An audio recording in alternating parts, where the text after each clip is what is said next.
Graça e paz, irmãs. Eu sou a irmã Luzia Trindade e trago hoje a reflexão de Ezequiel capítulo 1. Estamos dando início a mais um livro da Bíblia. Isso é fantástico, né? É tremendo. São 48 capítulos, Ezequiel, né? Então nós vamos entrar nessa aventura com Ezequiel. E o capítulo 1 já é uma aventura tremenda, né? E nós vamos entrar nessa aventura com Ezequiel por 48 dias. E Ezequiel, ele foi levantado, ele é sacerdote, né? A gente vê aqui no capítulo 1 que ele foi levantado por Deus, né? E como sacerdote para aquele povo que foi levado cativo para a Babilônia. Olha que coisa linda, Deus cuidando do povo na Babilônia, né? E aí Deus levanta ele para profetizar para esse povo. Profetizar o quê? Que eles deveriam estar debaixo, né, das promessas do Senhor, debaixo da palavra do Senhor, que eles não poderiam desviar, né? E então, chamando a atenção deles, mostrando o caminho para eles. E também, né, ele dava a palavra aqui, né, de esperança para o futuro de Israel, que eles iam voltar, né? E tudo isso aí são profecias de chamar a atenção e profecias de esperança, né? E também ele fala do trono, do novo templo, né, do Senhor. E a gente vê a glória de Deus, né, resplandecida em todo este livro de Ezequiel, né? Então, vamos dar início no capítulo 1. Aconteceu no 30º ano, no 5º dia do 4º mês, que estando eu no meio dos exilados, junto ao rio Quebar, se abriram os céus e eu tive visões de Deus. Aleluias, glória a Deus. Então veja bem, ele estava no meio dos exilados, ele era um dos exilados, né?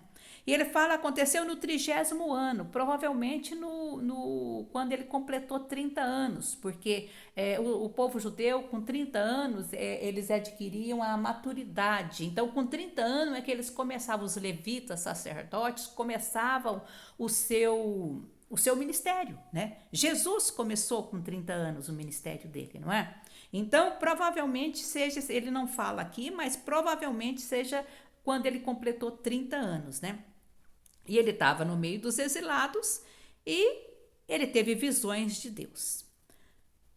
Continuando. No 5º dia do referido mês, no 5º ano do cativeiro do rei Joaquim, veio expressamente a palavra do Senhor a Ezequiel, filho de Buzi, o sacerdote, na terra dos caldeus, junto ao rio Quebar. E ali esteve sobre ele a mão do Senhor. Aleluias. E aí ele começa a descrever aqui, que eu não vou ler tudo, mas vamos ver alguma coisa.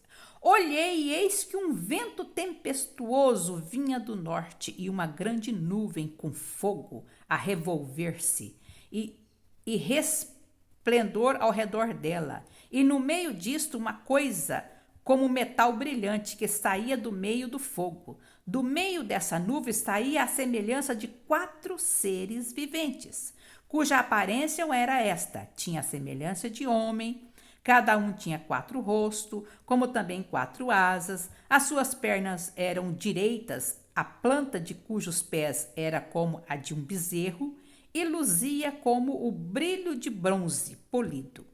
Debaixo das asas tinham mãos de homem aos 4 lados, assim como os 4 tinham rostos e asas.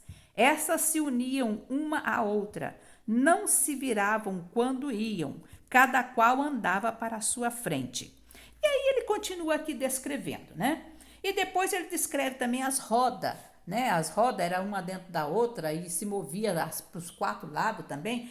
Enfim, é algo sobrenatural, né? Ele tenta explicar com as palavras, né, dele o que ele viu, mas é algo inexplicável, né? E aí ele continua, depois que eu vejo lindo aqui no versículo 26, ele diz assim: por cima do firmamento que estava sobre a sua cabeça havia algo semelhante a um trono, como uma safira. Sobre essa espécie de trono estava sentada uma figura semelhante a um homem. Via-a como metal brilhante, como fogo ao redor dela, desde os seus lombos e daí para cima, e desde os seus lombos e daí para baixo, via como fogo e um resplendor ao redor dela, como o aspecto do arco que aparece na nuvem em dia de chuva, assim era o resplendor em redor. Esta era a aparência da glória do Senhor. Vendo isto, caí com o rosto em terra e ouvi a voz que me falava. Amém, aleluias. Quer dizer, esta era a glória. Ele está tentando descrever para nós a glória de Deus, né? Com palavras, mas não tem como, não tem como você descrever algo sobrenatural. Ele tenta, mas é uma coisa assim, muito esquisito, não é? Que nós não vamos entender. Mas o que acontece? Ele começa o ministério dele, e o ministério dele é marcado por algo sobrenatural, como Isaías. Isaías também, quando iniciou o seu ministério, né? Que ele fala, eis-me aqui, né? O Senhor fala, quem enviarei, né? Ele fala, eis-me aqui, envia-me a mim, né? Então ele também teve visões, assim, esquisitas, né? Daniel também, né? Daniel, no capítulo 10, também teve visões. Então, quer dizer, foi marcado o ministério deles por algo sobrenatural. Ezequiel não saiu por aí dizendo, eis que eu te digo, né? Olha, o Senhor está te dando uma chave, eis que eu te digo, o Senhor está te dando um carro. Não, ele não saiu fazendo isso. Deus o ungiu. Porque essa voz, essa glória de Deus, certo? Né? E falava com ele. Falava com ele. E falava o quê? Olha, eu estou te enviando aos filhos de Israel. Fala a eles. E isso nós vamos ver no capítulo de amanhã, né? Então, quer dizer, foi marcado por algo sobrenatural. E ele não saiu profetizando de qualquer jeito, como Jeremias também não, como Isaías também não, Daniel também não, né? Eles foram marcados por algo sobrenatural. E quando eles têm essas visões, você pode notar que a força deles vai embora. É necessário o Senhor vir, catar, levantar, pôr de pé, não é? Então, quando nós estamos assim, né, tendo contato mesmo com o mundo espiritual, as nossas forças se vão, né? É como se a gente estivesse com pressão baixa, é como se, né? E aí tem que Deus vir e nos levantar. Eu tive assim uma experiência, não tanto quanto, né, de Ezequiel, de Isaías, mas enfim.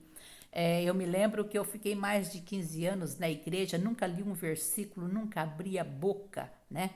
E dentro da igreja, quietinha lá no meu canto, só me alimentando e buscando a Deus intensamente com jejum e oração. Por isso que eu falo que nós estamos num novo tempo, porque eu estou vendo esse tempo de novo, né? Em busca com jejum e oração. E eu me lembro que de repente eu comecei a acordar. Eu já contei isso para as irmãs, só vou reforçar, né? Eu comecei a acordar de madrugada e eu vi, o que é isso? É Deus me chamando para orar. Então, toda 3 da manhã, certinho, eu não precisava nada, eu acordava mesmo, né? Então, eu acordava, orava, voltava. Não perdia sono, não era perder sono, era algo diferente. Então, o Senhor sempre me acordou.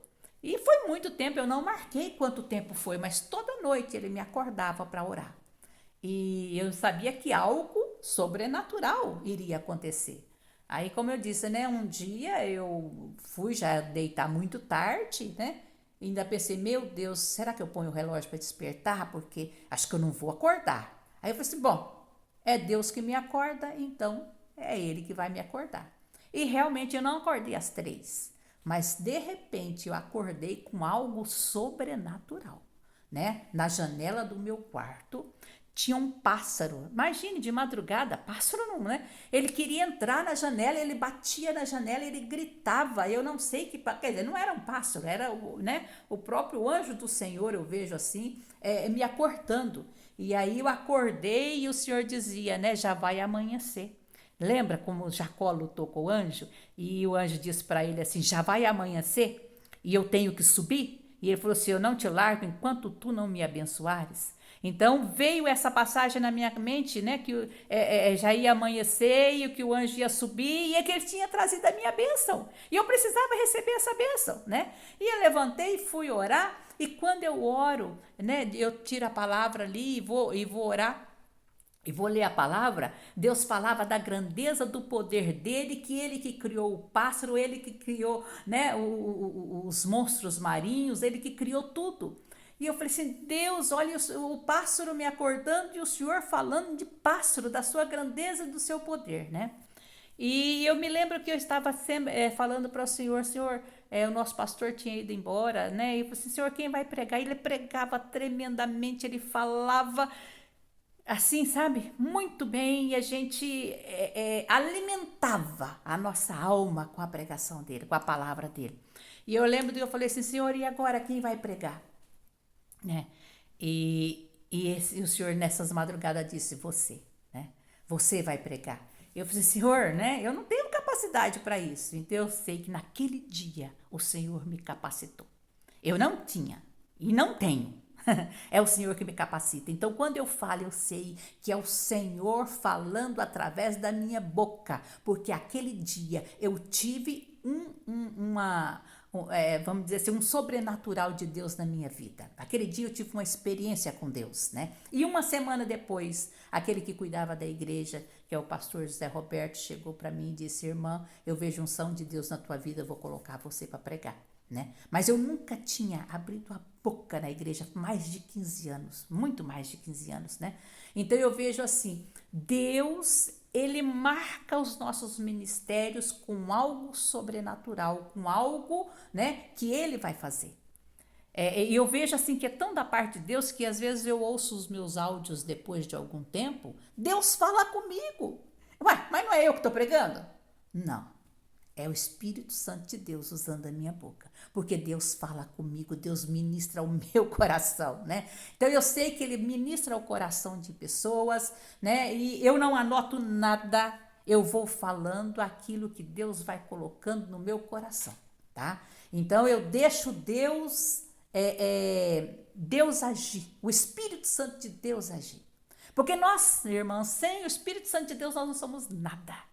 Nós precisamos do Espírito Santo de Deus para mover neste mundo sobrenatural. E nós precisamos, sabe do quê? Acreditar, não é só ter fé. A fé é acreditar, né? Em coisas que você não vê, em coisas invisíveis, né? É acreditar em coisas que você não vê e espera. Mas é muito mais. Você precisa acreditar que Deus existe e que Ele vai cumprir aquilo que ele te prometeu. Isso é fantástico. Isso é uma coisa tremenda. Você crê que Deus vai cumprir aquilo que ele te falou. Porque se você não crê, não vai acontecer. Você tem que acreditar, e para você acreditar, precisa conhecer a palavra, precisa conhecer esse Deus, precisa conhecer a história, não é? Tem gente que não gosta de ler o Antigo Testamento, mas o Antigo Testamento nada mais é do que as histórias, né, acontecendo, as profecias acontecendo. Você vê Deus agindo, Deus fazendo.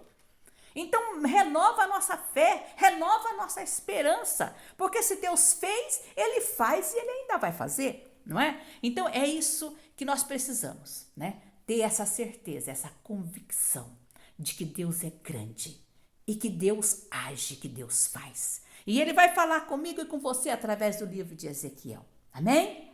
Fica com Deus e que Deus te abençoe grandemente, poderosamente a tua vida, a tua casa e toda a tua família. E entra nesse sobrenatural do Senhor, né? Vamos nos mover nesse reboliço que Deus faz. E aí você entrando, você vai receber. As bênçãos vão correr atrás de você. Não precisa de você correr atrás das bênçãos, né?